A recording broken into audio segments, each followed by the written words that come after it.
আৰু বিশেষ এটা গীত আমি পঢ়ো 51 নম্বৰ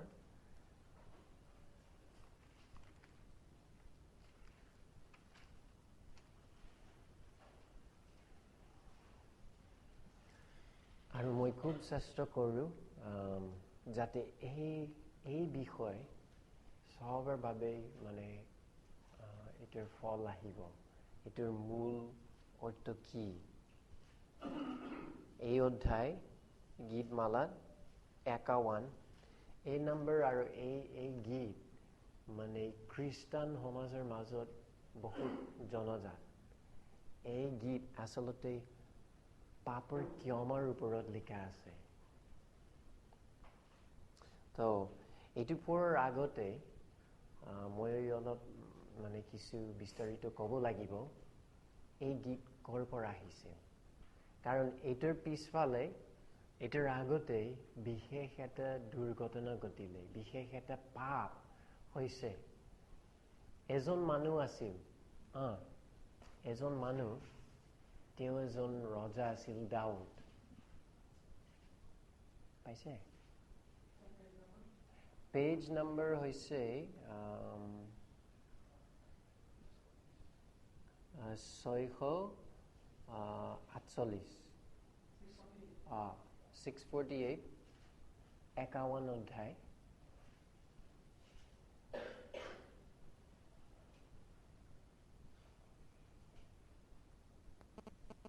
আচ্ছা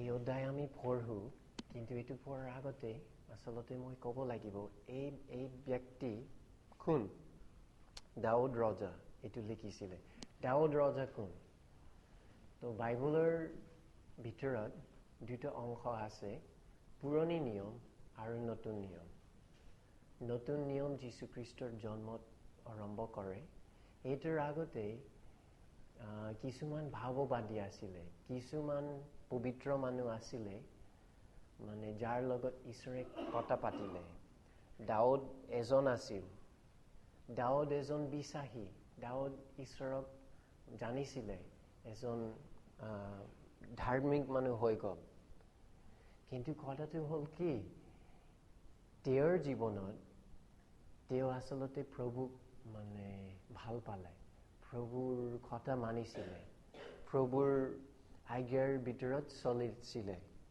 কিন্তু এই অধ্যায় এইটো লিখা আছে তেওঁৰ পাপৰ ওপৰত আনকি খ্ৰীষ্টান হোৱাৰ পিছত তেওঁ পাপ কৰিলে ডাঙৰ মহা পাপ কৰিলে তো এইটোৰ কাহিনী মই অলপ চুটিকৈ কওঁ কি ঘটিলে তাৰ পিছত আচলতে আপোনালোকে বুজিব কেনেকৈ আৰু কিহৰ কাৰণে এই সব কথা লিখিলে দাউদ কি কৰিলে এজন ৰজা বহু বছৰ বাবে ঈশ্বৰৰ কথা মানিলে ঈশ্বৰৰ কথা বিশ্বাস কৰিলে আনকি ঈশ্বৰৰ বাবে ভাৱবাদী হিচাপে কিছু বিশেষ গোপন কথা লিখিছিলে প্ৰচাৰ কৰিলে বাইবেলৰ মাজত বেছিভাগ গীত যে গীতমালাত হয় এইটো দাউদৰ লিখা দাউদৰ কথা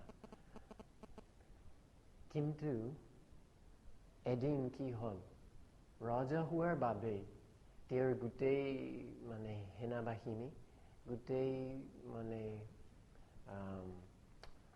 যুদ্ধকৰ মানুহ দেশৰ বাহিৰত গ'ল দাউদ ৰজা যোৱা নাই তেওঁৰ ৰাজমহলৰ পৰা ওপৰত গৈছে চাদত গৈছে চাদৰ পৰা আচলতে দাউদ আগতে বহুত আগতে বিয়া কৰিলে বেলেগ এজন তিৰোতা চালে এই মানে চাদৰ পৰা আৰু তেওঁৰ অন্তৰত এটা পাপ জন্মিল এটা বেয়া বুদ্ধি জন্মিল এই তিৰোতা মই লওঁ মানে বিবাহিত হ'লেও মই তেওঁক লওঁ আৰু তেওঁৰ লগত মিলন হৈ যাওঁ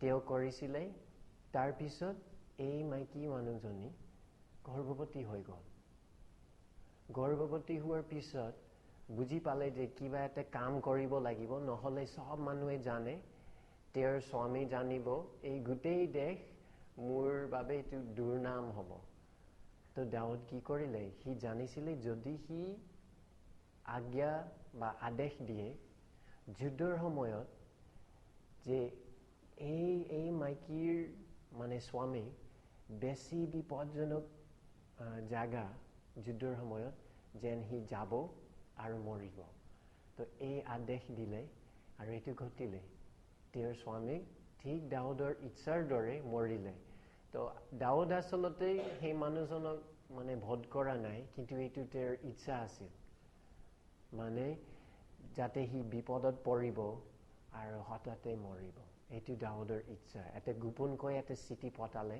যেনে সেনাপতি মানুহে এইটো দিব এইটোৰ মানে ব্যৱস্থা কৰিব যাতে সি মৰি যায়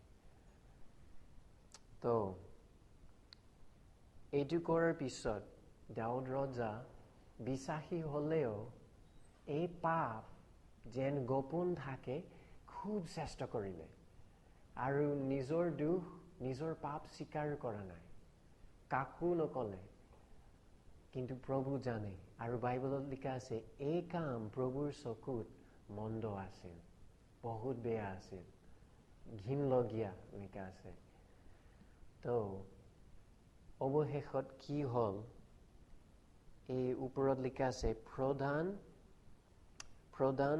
বেজকৰৰ নিমিত্তে দাউদৰ ৰচিত গীত দাউদে বৈতসেবা সেই মাইকীৰ নাম আছিল বৈতসেবাত গমন কৰাৰ পাছত নাথন ভাৱবাদী তেওঁৰ ওচৰলৈ যোৱা সময়ৰ গীত নাথন এজন ভাৱবাদী আহিছে নাথন কৈছিলে যে মই জানো তুমি কি কৰিছিলা কাৰণ ঈশ্বৰে এইটো মোক কৈ দিছে এইটো মানে এই বিষয় খোলা হৈছে তাৰ পিছত দাউদ খুব দুখ পালে অনুতাপ্ত হলে এই পাপ স্বীকাৰ কৰিলে ত্যাগ কৰিলে আৰু এই গীত সেইটোৰ কাৰণে লিখা আছে তো আজি আমি পঢ়ো এই গীত এজন মানুহৰ পাপ আৰু এজন মানুহৰ মানে পস্তুৱা অৱস্থা এই পাপ কাম সি নিজৰ অন্তৰত দুখ পালে নিজৰ অন্তৰত বুজি পালে আৰু মই পঢ়ি আছো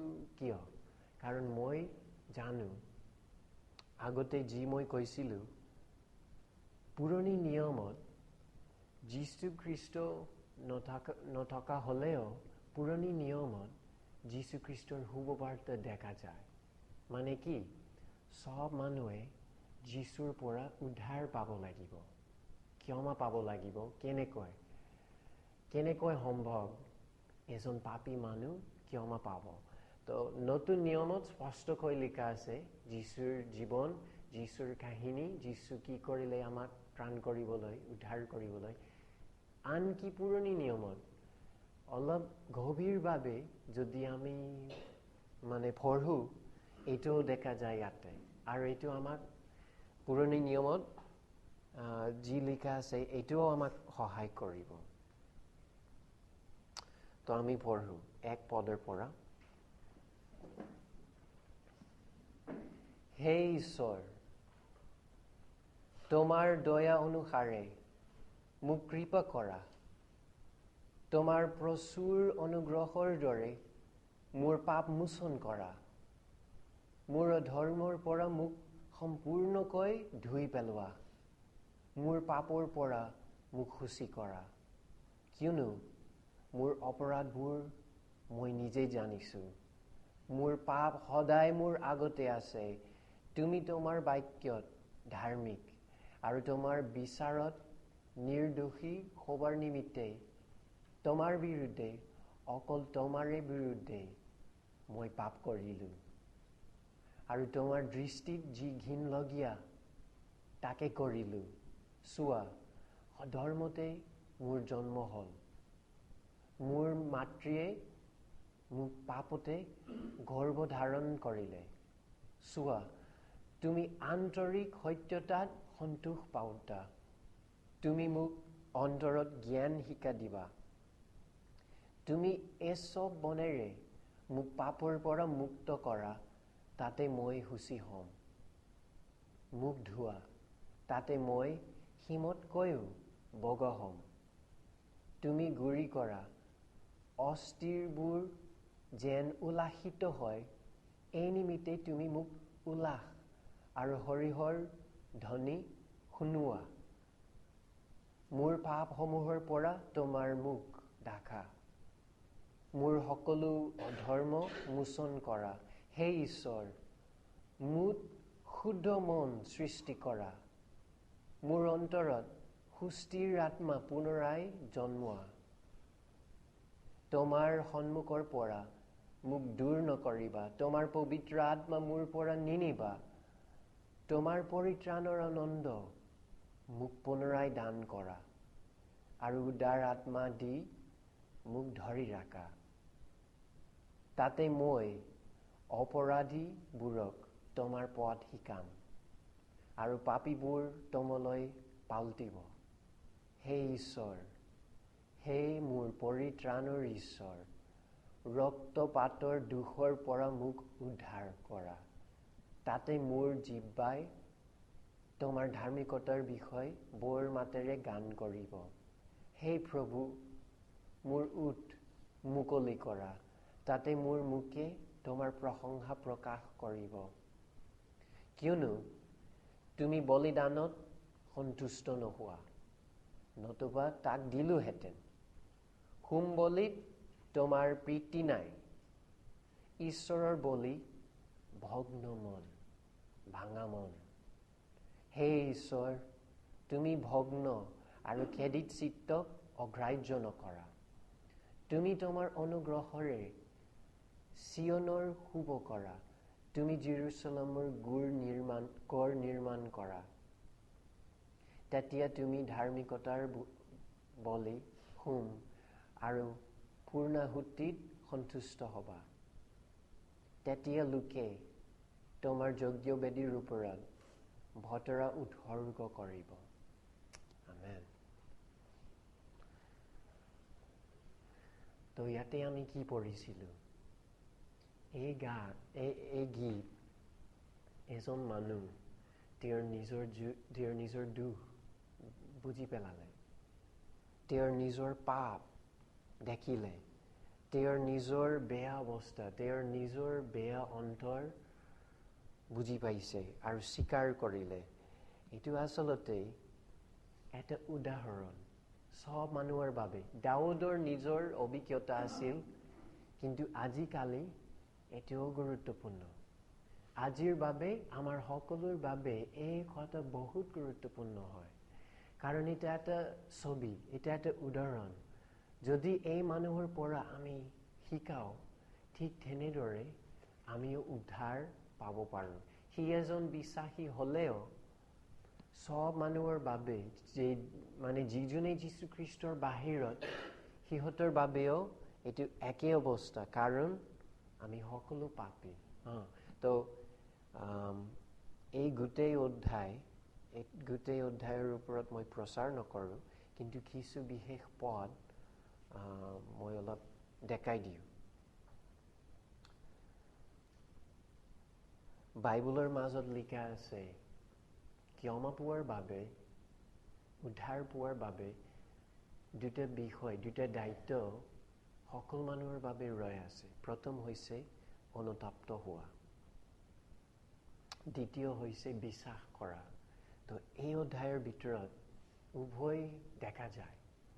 প্ৰথমতে অনুতপ্ত হোৱা মানে কি?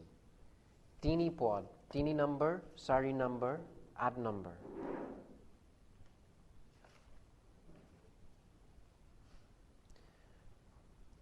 তিনি পদৰ ভিতৰত দাউদে ক'লে, কিয়নো মোৰ অপৰাধবোৰ মই নিজেই জানিছোঁ।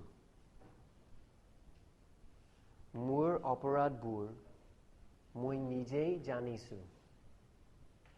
অনুতপ্ত হ'বলৈ প্ৰথম খোজ হৈছে নিজৰ পাপ বুজিব লাগিব, জানিব লাগিব। তো মোৰ প্ৰশ্ন আছে, সহজ প্ৰশ্ন। তোমাৰ জীৱনত তুমি তোমাৰ নিজৰ পাপ বুজি পাইছেনে নাই? জানেনে নাই? মানে নিৰ্দিষ্ট পাপ, বিশেষ পাপ। আচলতে প্ৰায় সব মানুহে স্বীকাৰ কৰিব, সব মানুহে ৰাজি হ'ব যে আমি সকলো পাপী, আমি সকলো মাজে মাজে ভুল কৰোঁ। কিন্তু তোমাৰ পাপ, তোমাৰ নিজৰ পাপ কি? তোমাৰ নিজৰ পাপ বুজি পোৱা নাইনে? কি পাপ? কোন পাপ? আচলতে এইটো প্ৰায় হয় যেতিয়া মই ৰাস্তাত গৈ প্ৰচাৰ কৰোঁ আৰু এই প্ৰশ্ন মই সুধি আছো, মানুহে নাজানে মোৰ জীৱনত মই কি পাপ কৰিছিলোঁ। মই পাপ কৰা নাই, এনেদৰে মাজে মাজে কয়। অনুতপ্ত হ'বলৈ প্ৰথম খোজ হৈছে নিজৰ পাপ, নিজৰ দুখ বুজিব লাগিব। এইটো এটা আইনাৰ দৰে। যদি আইনৰ সন্মুখত এজন মানুহ থিয় হয়, নিজৰ বেয়া অংশ, নিজৰ অৱস্থা বুজিব। সব মানুহৰ বাবে ঠিক তেনেদৰে বাইবলে আচলতে আমাক শিকাই দিব ঈশ্বৰৰ আজ্ঞা কি, ঈশ্বৰৰ কথা কি, ঈশ্বৰে কি ক'লে। কিছু পাপ বাইবলত বহুবাৰ দেখা যায়, যেনে চুৰ নকৰিবা, হত্যা নকৰিবা, মিছা কথা নকবা, এনেদৰে কিছু আজ্ঞা আছে। কিন্তু বহুত আছে বাইবেল পঢ়িলে নিজৰ পাপ বুজিব পাৰে। কিন্তু এইটো প্ৰায় হয় বাইবেল নপঢ়িলে মানুহে ভালকৈ বুজি নাপায়। বাইবেলৰ বাহিৰত মানুহে কি চিন্তা কৰিব, ভাৰতত মানুহে কি ভাবে? যদি এজন মানুহে মদ খায় বা নেশা বস্তু খায়, সি বেয়া, সেই মানুহজন এজন পাপী। এইটো আচলতে এইটো এবিধ পাপ। সঁচা, এই পাপৰ কাৰণে মানুহে নৰকলৈ যায়। কিন্তু এইটো বাহিৰত দেখা যায়। বেছিভাগ পাপ অন্তৰত হয়। খঙাল হোৱা বা নিজকে গৌৰৱ কৰা বা বেলেগ মানুহৰ ওপৰত নিন্দা কৰা, এই সব গোপন পাপ প্ৰায় লুকাই থাকে আৰু মানুহে আচলতে চাব নোৱাৰে, নিজৰ পাপ বুজিব নোৱাৰে। কিন্তু দাউদ ৰজা খুব বুজি পাইছে তেওঁৰ নিজৰ পাপ। সি কি কৰিলে? সি হত্যা কৰিলে আৰু ব্যভিচাৰ কৰিলে বেলেগ এজন তিৰোতাৰ লগত। নিজৰ পাপ সি ক'ব পাৰিছিলে। তাৰপিছত কি?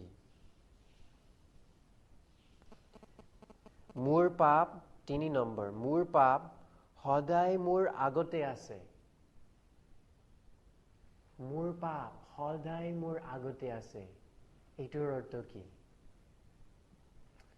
সদায় মোৰ আগত, সদায় মোৰ মনত, সদায় মই জানো, সদায় মোৰ মনত পৰে। যেতিয়া আমি পাপ কৰোঁ, যদি পাহৰি যাওঁ, এইটোৰ মোৰ অন্তৰ আচলতে অনুতপ্ত হোৱা নাই। মোৰ মন নিজৰ পাপ, নিজৰ বেয়া কাম, বেয়া অৱস্থা ধৰা নাই।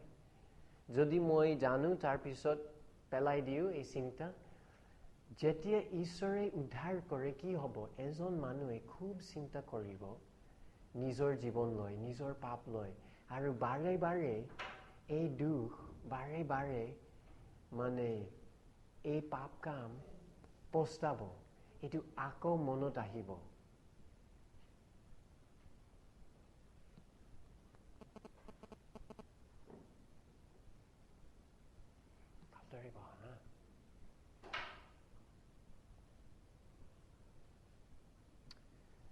সদায় মোৰ আগত আছে। মোৰ পাপ সদায় মোৰ আগতে আছে। তো বাহিৰত মাজে মাজে কি হয়? কাউৰী আহে। কাউৰী মাত লগাই বাৰে বাৰে আহিব। যদি কাউৰী আমি চেষ্টা কৰোঁ খেদাবলৈ, এইটো নহ'ব, এইটো ঘূৰি আহিব। অলপ পিছত 1 মিনিটৰ পিছত, 5 মিনিটৰ পিছত ঘূৰি আহিব, মাত লগাব, শব্দ কৰিব। এইটো খুব আমনি থাকে। আচলতে এই কাউৰী চৰাই পাপৰ দৰে।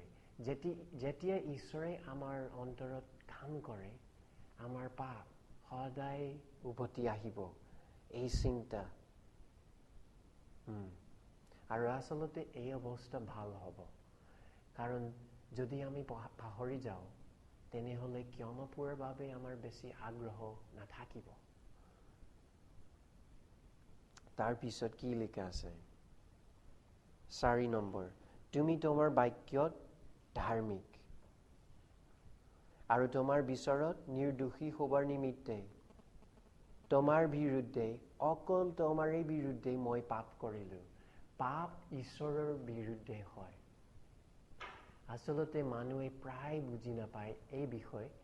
যেতিয়া বেয়া কাম কৰে ভাবে যে এইটো বেছি ভাল কাম নাছিলে, মোৰ বন্ধুক মই অলপ বেয়া ব্যৱহাৰ, তাৰ প্ৰতি মই বেয়া ব্যৱহাৰ কৰিলো, বা মোৰ পৰিয়ালক মই কিছু অপৰাধ কৰিলো, সমাজৰ মানুহবোৰ বা এই জগতৰ মানুহৰ লগত যেতিয়া আমি কাজিয়া কৰোঁ, যেতিয়া আমি পাপ কৰোঁ, আচলতে এই পাপ এইটো স্বৰ্গত দেখা যায়, এইটো ঈশ্বৰৰ বিৰুদ্ধে হয়।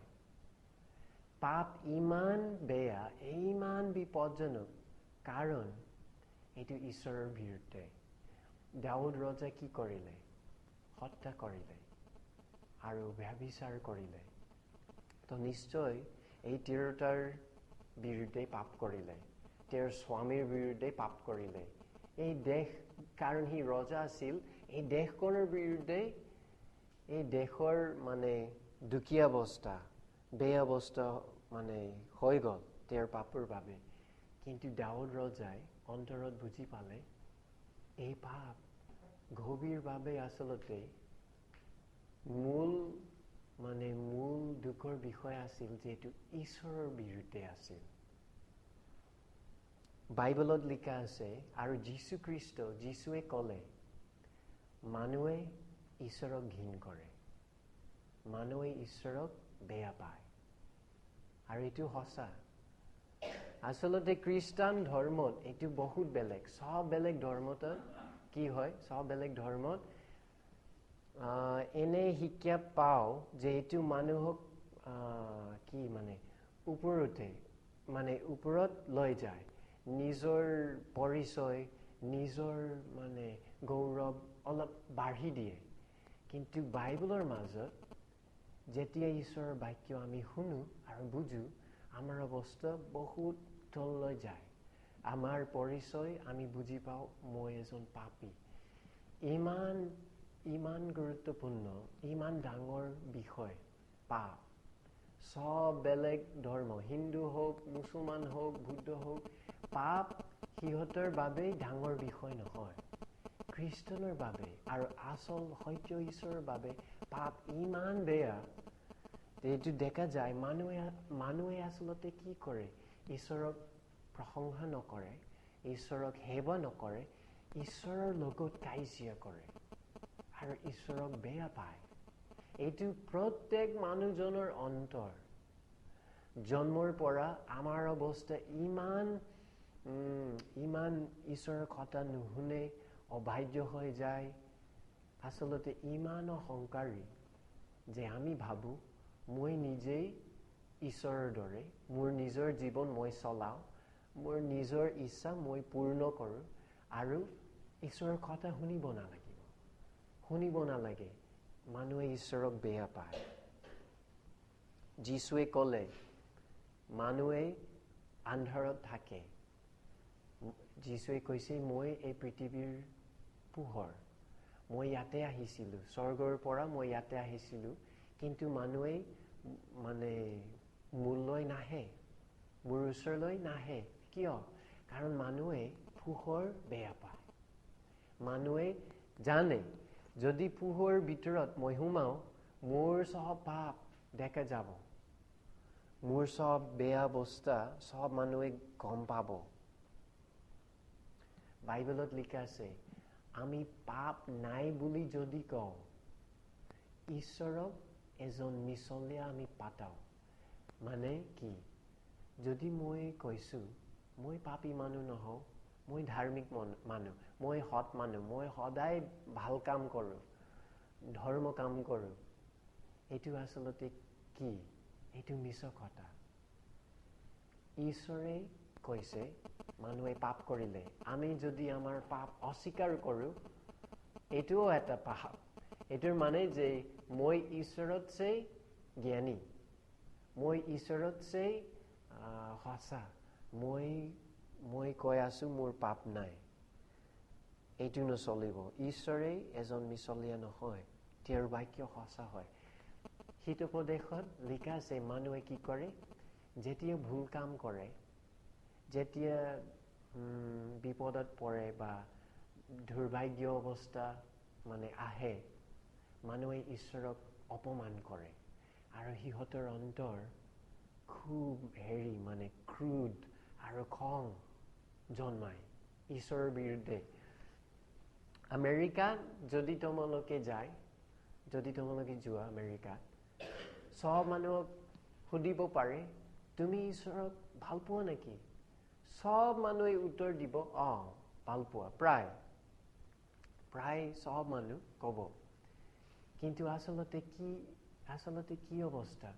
যদি সিহঁতৰ প্ৰিয় বস্তু হেৰাই যায়, যদি সিহঁতৰ প্ৰিয় বস্তু পচন্দ কৰাৰ বস্তু ঈশ্বৰে লৈ যায় সিহঁতৰ পৰা, নাইকিয়া হৈ যায়, ঈশ্বৰৰ বিৰুদ্ধে কাজিয়া কৰিব, ঈশ্বৰক অপমান কৰিব। যেতিয়া আমাৰ পৰিয়াল আছে, পইচা আছে আৰু সুখ শান্তি আছে, আমি ভাবো ঈশ্বৰ মোৰ বন্ধু হয়। যেতিয়া এই সব বস্তু গুচি যাব, প্ৰায়ভাগ সময় মানুহে মুখৰ পৰা ইমান বেয়া কথা ওলাব ঈশ্বৰৰ বিৰুদ্ধে। কাৰণ আচলতে দাউদে যি কৈছে এইটো সঁচা, মানুহৰ অন্তৰ ঈশ্বৰৰ বিৰুদ্ধে চলিছে। আৰু লিখা আছে 4 পদ, তোমাৰ দৃষ্টিত যি ঘিনলগীয়া তাকে কৰিলো। ঘিনলগীয়া মানে কি? ঘিনলগীয়া মানে পাপ। এইটো সৰু ভুল নহয়। পাপ ঈশ্বৰৰ চকুত, পাপৰ কাৰণে ঈশ্বৰৰ খং হয়, ঈশ্বৰৰ শাস্তি আহে। ঈশ্বৰে সব পাপী মানুহ, সব শয়তানৰ কাম এদিন ধ্বংস কৰিব। কাৰণ ঈশ্বৰে এইটো ঘিণ কৰে। ঈশ্বৰৰ চৰিত্ৰ ইমান ভাল, ইমান শুদ্ধ, ইমান দয়ালু, ইমান স্পষ্ট, নিখুঁত আৰু পবিত্ৰ যে ঈশ্বৰে পাপ গ্ৰহণ কৰিব নোৱাৰে। ঈশ্বৰে বাইবেলত লিখা আছে পাপৰ ফালে চাব নোৱাৰে, দেখিব নোৱাৰে। ঈশ্বৰে পাপী মানুহৰ লগত সময় কটাব নোৱাৰে, একেলগে থাকিব নোৱাৰে। স্বৰ্গত পাপী মানুহ নাই। এই পৃথিৱীত বহুত পাপী মানুহ আছে। আমি সকলো এই ৰুমত পাপী মানুহ, আমি সকলো পাপ কৰিছিলো। কিন্তু পাপ ইমান ঘিনলগীয়া দাউদে বুজি পালে। আৰু যেতিয়া বা যদি তোমালোকে আচলতে উদ্ধাৰ পাবা, ক্ষমা পাবা, এই বিষয় শিকিব লাগিব। পাপ সৰু কথা নহয়। পাপৰ কাৰণে নৰক হয়। নৰক কি? নৰক যীশুৱে ক'লে নৰক, তোমালোকে নৰক চিনি পাইছে নেকি? এই জাগাৰ নাম নৰক। বাবু, নৰক মানে কি? নৰক এইটো এটা জাগা ঈশ্বৰে সৃষ্টি কৰিলে শাস্তি দিবলৈ। এইটো জুই, এইটোৰ এটা জুইৰ সাগৰ সদায়ৰ বাবে জ্বলাই থাকে।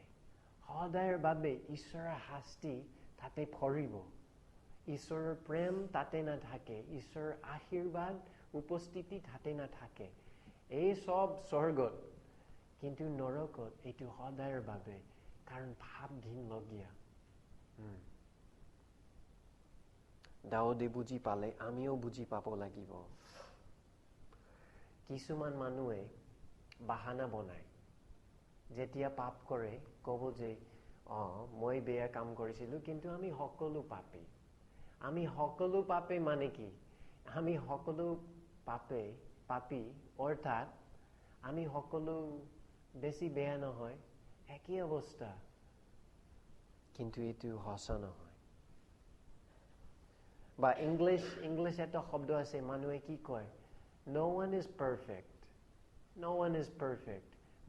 কোনো মানুহে একেবাৰে হত নহয় বা নিখুঁত নহয় আমি মাজে মাজে সকলো মানে সৰু ভুল কৰোঁ এইটোও বাহানা আচলতে ঈশ্বৰৰ চকুত যেতিয়া এজন মানুহ বেয়া কথা কয় যেনে ধৰক এজন পৰিয়ালত আমি এজন ডাঙৰ পৰিয়াল আমি সকলো বহি আছো খাদ্য খাই আছো আৰু তাৰ পিছত মোৰ সৰু ভাইটি বা মোৰ বাইদেউ এটা মানে নিন্দক কথা কৈছে কু কথা কৈছে আমি অন্তৰত অলপ দুখ পাওঁ যদি এজন মানুহে মোক অপমান কৰে অন্তৰত মই অলপ দুখ পাওঁ মাজে মাজে মই অলপ খং কৰোঁ নিজৰ মানে অৱস্থা আচলতে কিন্তু স্বৰ্গত কি হয় আনকি এটা বেয়া শব্দ এটা অপমান এটা বেয়া শব্দ স্বৰ্গত এইটো শুনা যায় ঈশ্বৰৰ কাণ ইমান পবিত্ৰ গ্ৰহণ কৰিব নোৱাৰে সহিব নোৱাৰে এই পাপটো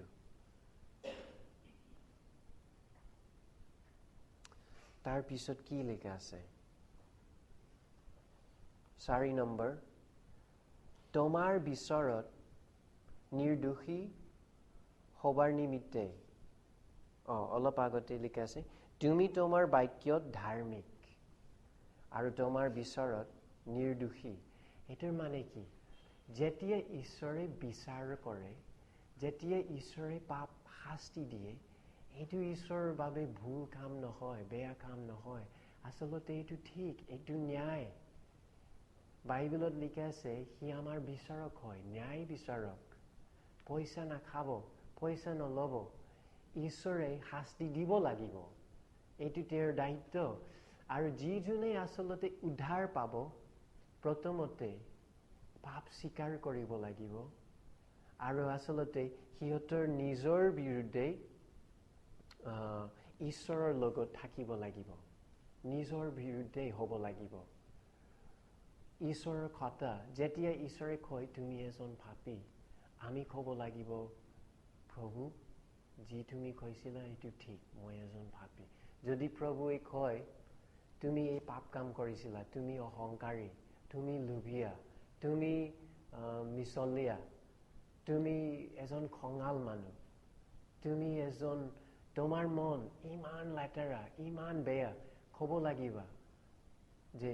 লাগিব যে প্ৰভু এইটো সঁচা হয় মোৰ জীৱন ঠিক তুমি যি কৈছিলা এইটো সঁচা হয় মোৰ জীৱন তেনেদৰে হয় এইটো মানে অনুতপ্ত হোৱা যেতিয়া ঈশ্বৰৰ কথা মোৰ পক্ষে হওক বা মোৰ বিপক্ষে হওক মই মানিব তেওঁৰ বিচাৰ মই বিশ্বাস কৰোঁ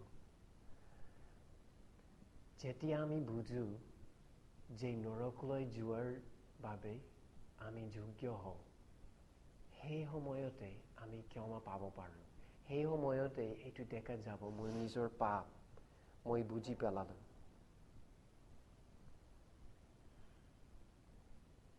আচলতে মোৰ মনত এইটো আচৰিত মানুহে কি ভাবে মানুহে ভাবে আৰু বিশ্বাস কৰে যে স্বৰ্গ আৰু নৰক আছে এই দুটা জায়গা আছে কিন্তু মানুহে ভাবে কি ঈশ্বৰে যদি শয়তান আৰু সব বেয়া আত্মা সব মন্দ আত্মা নৰকত যদি পেলাই দিয়ে ভাল হ'ব আৰু মই শুনিছিলোঁ কেতিয়াবাৰ এটা প্ৰশ্ন মই শুনিছিলোঁ ঈশ্বৰে আচলতে কিয় আৰু সোনকালে নকৰে সোনকালে কৰিলে ভাল হ'ব মানে শয়তানক ইমান বেয়া পায় শয়তানক আৰু মন্দ আত্মা খুব ঘিণ কৰে আৰু ইচ্ছা কৰে যাতে এদিন ঈশ্বৰে সিহঁতক নৰকত পেলাই দিব কিন্তু বুজিব লাগিব আচলতে শয়তান আৰু মন্দ আত্মা আমাৰ দৰে হয় আমি পাপী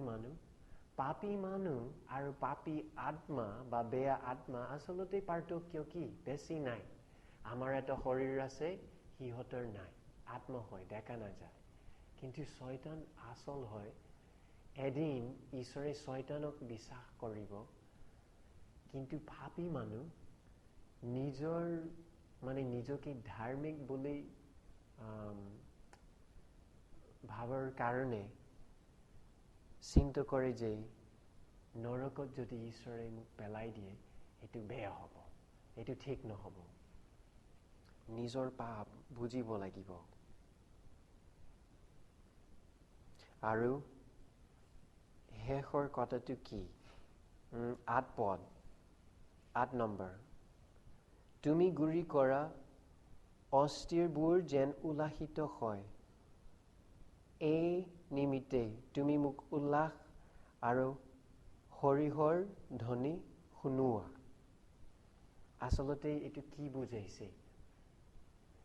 দাউদ এটা অনুভৱ পাইছে যে, অনুভৱ কৰিলে যে ইমান দুখ পালে, তেওঁৰ নিজৰ পাপৰ বাবে ইমান কষ্ট পাইছে, তেওঁৰ মন ইমান দুশ্চিন্তা আহিছে যে এইটো যেন তেওঁৰ চব হাড়গিডাল ভাঙা হৈ গৈছে। খুব দুখ পাইছে, খুব যাতনা পাইছে। যেতিয়া ঈশ্বৰে আমাৰ অন্তৰত কাম কৰে, এই একেই অনুভৱ আমি পাওঁ। পাপৰ কাৰণে কষ্ট পাওঁ। এইটো আচলতে বিষাইছে ৰজা দাউদৰ বাবে, আৰু আমাৰ বাবেও ঠিক তেনেদৰে হ'ব। উদ্ধাৰ পোৱাৰ বাবে মানুহে যি কৰে হওক ক্ষমা খুজিব, যি কৰে হওক চেষ্টা কৰিব, প্ৰাণপণে চেষ্টা কৰিব স্বৰ্গলৈ যোৱা ক্ষমা পোৱাৰ বাবে। যদি আমাৰ অৱস্থা আমি আচলতে বুজি পাওঁ, যি কৰি হওক এই যাতনাৰ পৰা, এই বিষৰ পৰা, দুখৰ পৰা আমি খুব চেষ্টা কৰোঁ। আমেৰিকাত এটা কাহিনী আছে, এটা খ্ৰীষ্টান কাহিনী। এজন মানুহ যাত্ৰালৈ গৈ আছে, যাত্ৰা কৰিছে। এইটো বুজাইছে খ্ৰীষ্টান মানুহৰ জীৱন। আৰু যাত্ৰাত বিভিন্ন ধৰণৰ বাধা বিঘিনি পাইছে, আৰু খুব চেষ্টা কৰিলে যে এদিন অৱশেষত সি স্বৰ্গলৈ গৈ পাব। কিন্তু এই প্ৰথম অৱস্থা মানুহৰ পিঠিত ডাঙৰ এটা ভাৰ আছিল, খুব ওজন, খুব গধুৰ। সেইকাৰণে ভাগৰ লাগিছে সদায়। আমাৰ পাপ ঠিক তেনেদৰে হয়। যেতিয়া ঈশ্বৰৰ বাক্য আমি শুনো, বাইবেল আমি পঢ়ো, আৰু আমি বুজি পাওঁ মই এজন পাপী মানুহ, এই ভাৰ ইমান ডাঙৰ হৈ যাব যে এদিন যি কৰে হওক এইটোৰ পৰা মুক্তি পাব লাগিব, ক্ষমা পাব লাগিব। কিন্তু কেনেকৈ? আৰু এটা প্ৰশ্ন, মানুহে কেনেকৈ উদ্ধাৰ বা কেনেকৈ ক্ষমা পায়? কি কৰা যায়? যদি দাউদৰ বাবে তোমাৰ নিজৰ পাপ তুমি বুজি পোৱা, তুমি কি কৰিবা? ক্ষমা পোৱাৰ বাবে। ক্ষমা ক'ৰ পৰা আহে? ক্ষমা ক'ত পোৱা যায়? ইয়াতে লিখা আছে। প্ৰথমে এটা কথা, এইটো পোৱা নাযাব আমাৰ নিজৰ কৰ্মৰ দ্বাৰাই বা আমাৰ নিজৰ বলিদান, আমাৰ নিজৰ উপহাৰ নহ'ব। 16 পদ, কিয়নো তুমি বলিদানত সন্তুষ্ট নোহোৱা, নতুবা তাক দিলোহেঁতেন। কি? সব জাগাতে, এই পৃথিৱীত, আফ্ৰিকা হওক, আমেৰিকা হওক, ভাৰত হওক, চীন দেশ হওক, সব মানুহে কি কৰে? ধৰ্ম কাম কৰে, চেষ্টা কৰে যাতে এদিন মই যথেষ্ট ঈশ্বৰক দিব পাৰোঁ, যাতে মোৰ পাপ গচি যাব, যাতে ঈশ্বৰে মোক ক্ষমা দিব। অলপ তেওঁক সন্তুষ্ট কৰিবলৈ, তেওঁৰ দয়া পাবলৈ মই উপহাৰ দিওঁ, মই বলিদান দিওঁ। বলিদান, কি বলিদান? কিছু মানুহে জন্তুৰ বলিদান কৰে, যেনে মহ বা ছাগলী, ভেড়া, গৰু, বিভিন্ন ধৰণৰ জন্তু বলিদান কৰে। মানুহে আৰু বেছি কিবা এটা দিব পাৰে কিছুমান মানুহে পইচা দিয়ে পইচা যদি বেছি দিও ঈশ্বৰে মোক ভাল পাব ঈশ্বৰে মোক গ্ৰহণ কৰিব কিছু জাগাত মানুহে হেৰি মানে গাহৰিৰ মূৰ দিয়ে ঈশ্বৰক ইমান অদ্ভুত এটোও উপহাৰ কিছুমান মানুহে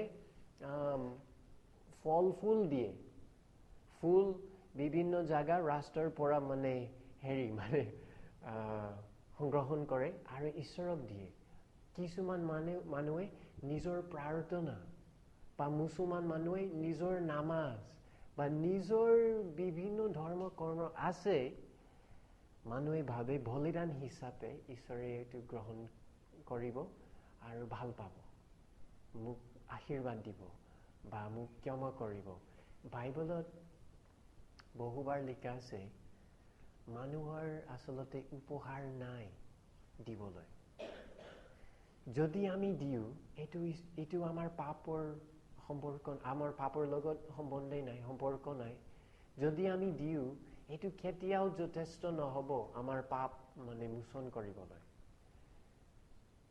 এটো প্ৰথম কথা তো কৰ পৰা আহে আৰু এটো যীশু খ্ৰীষ্টৰ শুভবাৰ্তা যীশুৰ পৰা ক্ষমা অকল যীশুৰ পৰা আহে সব মানুহৰ বাবে ক্ষমা প্ৰয়োজন সব মানুহে বেয়া অৱস্থাত সব মানুহে জন্মৰ পৰা পাপী হয় সব মানুহে হাজাৰ হাজাৰ হাজাৰ বাৰ পাপ কৰিছিলে আমাৰ চিন্তা আমাৰ কথা আমাৰ কাম আৰু অকল যীশুৱে আমাক ক্ষমা কৰিব পাৰে কেনেকৈ বাইবেলত এই উত্তৰ দেখা যায় এই অধ্যায়ত লিখা আছে 2 পদ আৰু 7 পদ 2 নম্বৰ আৰু 7 নম্বৰ মোৰ অধৰ্মৰ পৰা মোক সম্পূৰ্ণকৈ ধুই পেলোৱা মোৰ পাপৰ পৰা মোক শুচি কৰা পাপী মানুহৰ অৱস্থা এই যেন নিজৰ গাত বহুত লেতেৰা নিজৰ পোছাক ইমান বেয়া ইমান কুৎসিত এটো ধুব লাগিব পাপ মানে দাগৰ দৰে হয় পাপ লেতেৰাৰ অৱস্থাৰ দৰে হয় নিজৰ শৰীৰ নিজৰ গা ধুব লাগিব যাতে সাফা হৈ যায় যাতে ঈশ্বৰৰ লগত আমি থাকিব পাৰো এই মানে ধুনীয়া সম্পৰ্ক আকৌ পাব পাৰো কিন্তু ধুবলৈ কেনেকৈ পানীয়েদি যদি মই ব্ৰহ্মপুত্ৰলৈ যাওঁ বা গংগা নদীলৈ যাওঁ তাতে যদি মই স্নান কৰোঁ যদি মই গা ধুওঁ এটো মোক সাফা কৰিব নকৰে বা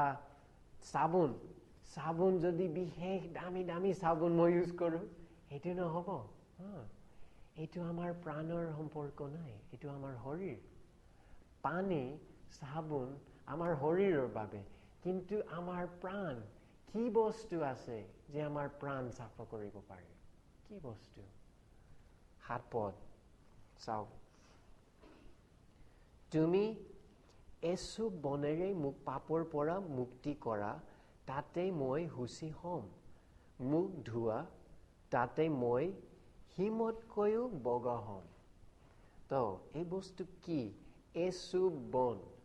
এসুব বনেৰে এসুব বন মানে কি এসুব বন নাজানো এসুব বন মানে কি এই বস্তু বেছি দামী নহয় নেকি এসুব বন আচলতে এটো এটা মানে গছ এই গছৰ ডাল যিহুদীৰ বাবে এটা ৰীতি বিশেষ এটা ৰীতি আছিল এটা কাম আছিল যেতিয়া বলিদান হয় ছাগলী বা বেৰাৰ তেজ যেতিয়া ওলাই যদি এজন মানুহ মানে আত্মিক হিচাপে লেতেৰা আত্মিক হিচাপে অশুচি আৰু পাপী হয় পাপী অৱস্থাত এটা উপায় আছিল এই ৰীতিত এসুব বনেৰে মানে এই গছৰ ডাল এটো লৈ কিছু মানে পাত লৈ তেজৰ ভিতৰত ডুবাই দি আৰু সেই মানুহক এই তেজ লগাই দিও এটো এটা মানে পেইণ্ট ব্ৰাছৰ দৰে হয় এই গছৰ ডাল এসুব গছ এসুব মানে গছৰ ডাল বুজাইছে তেজ আচলতে এইটো বুজাইছে তেজ মোৰ গাত দিব লাগিব, তেজ মোক চাফা কৰিব পাৰে। কি অদ্ভুত, কি আচৰিত। তেজ যদি মই ঘা ধুওঁ তেজেৰে কি হ'ব? এইটো আচলতে যীশুখ্ৰীষ্টৰ তেজ। দাউদ এজন ভাৱবাদী আছিল, সেইকাৰণে যীশুখ্ৰীষ্ট প্ৰায় তেওঁৰ জন্মৰ 1000 বছৰ আগত দাউদ এই কথা লিখিছিলে। তেজেৰে চাফা হ'ব লাগিব, তেজেৰে ক্ষমা পোৱা যায়। যীশুখ্ৰীষ্টৰ তেজ ইমান মূল্যৱান কিয়? তাৰ পৰিচয় কি? ঈশ্বৰৰ পুত্ৰ। ঈশ্বৰৰ পুত্ৰ মানে কি? যীশু এজন নবী নাছিলে, যীশু এজন ভাৱবাদী নাছিলে, যীশু এজন গুৰু বা শিক্ষক নাছিলে, এনেদৰে নহয়। মানুহে প্ৰায় ভাবে এইটো ভুল। যীশুখ্ৰীষ্ট কোন হয়? ঈশ্বৰ এবাৰ আমাৰ জগত অকল এবাৰ 2000 বছৰ আগত জন্মগ্ৰহণ কৰিছিলে। ঈশ্বৰ শৰীৰত বাস কৰিছিল, মানুহ হৈ গ'ল। তেওঁ কেতিয়াও পাপ কৰা নাই, তেওঁ কেতিয়াও শয়তানৰ লগত চলন ফিৰণ কৰা নাই। যীশুখ্ৰীষ্ট একেবাৰে নিষ্পাপ আছিল, আৰু তেওঁৰ অকল এটা মূল উদ্দেশ্য আছিল, এটা মূল কাৰণ। তেওঁ আহিছে যেন পাপী মানুহৰ পৰিত্ৰাণৰ বাবে, পাপী মানুহৰ পাপৰ বাবে তেওঁ নিজৰ জীৱন, তেওঁৰ নিজৰ প্ৰাণ সি দিব পাৰিব। যীশুখ্ৰীষ্ট স্বয়ং ঈশ্বৰ শৰীৰত ক্ৰুচৰ ওপৰত মৰিলে। এইটো ঈশ্বৰৰ প্ৰেম, এইটো এটা উপহাৰ। এই বস্তু, এই বলিদান, এইটো জন্তুৰ নহয়, এইটো মানুহৰ নহয়, এইটো ঈশ্বৰৰ।